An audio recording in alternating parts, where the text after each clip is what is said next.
É importante que você compreenda que isso que eu acabei de explicar para vocês, essa complementariedade de bases, de pares de bases explicadas, é o que o nosso corpo, é o que o nosso maquinário celular utiliza para a replicação das células, para fazer a célula crescer, para produzir DNA, para produzir RNA. Olha essa imagem aqui. O que é que nós temos?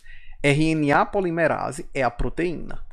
A proteína está fazendo a leitura de um DNA e, com base na informação desse DNA, ela está produzindo o RNA. Esse RNA vai ser usado para fazer a proteína. Veja aquilo que eu acabei de falar. Uma molécula depende da outra. Então vejam as três moléculas aqui, ó, DNA, proteína, e aí essa proteína usa a informação do DNA para produzir um RNA mensageiro. Esse RNA mensageiro é quem vai ser usado para produzir uma nova proteína. Uma molécula dependendo da outra. Agora vamos ver como isso é feito e vamos aprender a fazer. Ok? Já tivemos aí 2 ou foram 3 questões do seu Enem cobrando isso. Vamos aprender para garantir que vocês dominarão isso com maestria. Então olha para cá, nós temos aqui uma molécula de DNA, tá aqui a hélice do DNA. Só que lembrem-se, o DNA ele é formado por uma dupla hélice, que nós chamamos essa segunda hélice de DNA complementar.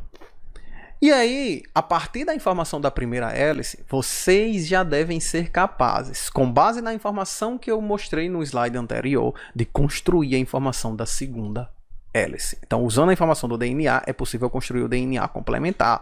A partir daquela informaçãozinha que eu mostrei para vocês, que é a complementariedade de pares de base. Ou seja, sempre que eu tenho um C, eu ligo um G. Sempre que eu tenho um A, eu ligo um T. Então, a adenina sempre liga a timina, citosina sempre liga a guanina. Então, vamos lá. Está aqui a citosina. Então, onde eu tenho um C, na segunda fita, eu vou ligar um G. E olha aí, ó, os três tracinhos das 3 pontes de hidrogênio.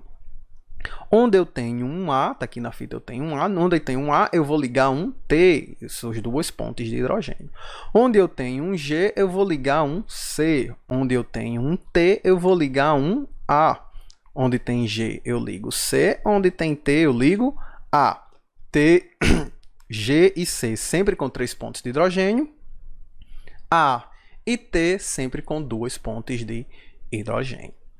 Ok, pessoal? Tenham isso em mente.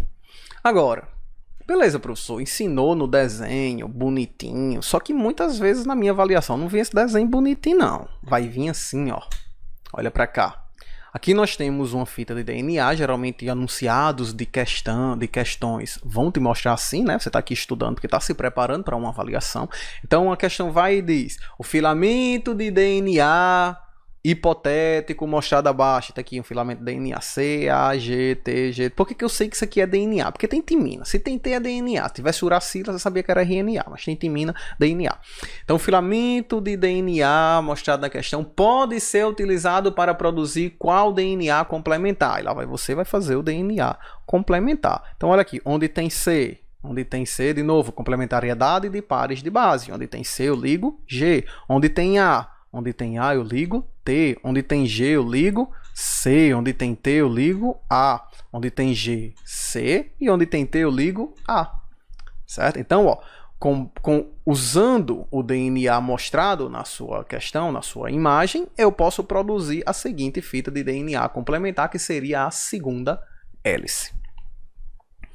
Então, mas aí a questão ela pode lhe pedir o seguinte, ela pode se pedir para, utilizando o DNA mostrado, citado abaixo, que RNA eu posso produzir a partir do mesmo? Agora você vai ter que usar DNA para produzir RNA. Aí lembra, a complementariedade de pares de base é diferente entre DNA e RNA, porque RNA não tem timina, a timina é substituída pela uracila. Então, ó, onde tem C, aí beleza, você olha aqui, onde tem C, eu vou olhar essa complementariedade agora porque eu estou fazendo RNA, não estou fazendo DNA. Então, onde tem C, lá no RNA eu ligo G, é igual, beleza, então onde tem C eu ligo G. Onde tem A, eu ligo U. Onde tem G, eu ligo C.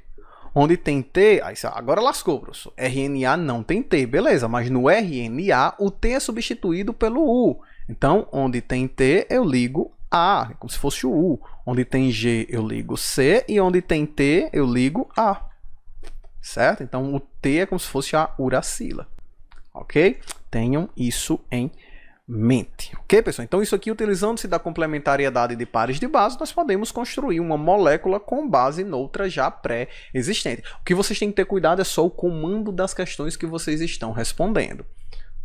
Presta atenção se ela está pedindo para você fazer DNA ou RNA a partir do molde hipotético, e presta atenção se o molde hipotético tem T ou tem U. Se tiver U, é um molde de RNA. Se tiver T, é um molde de DNA.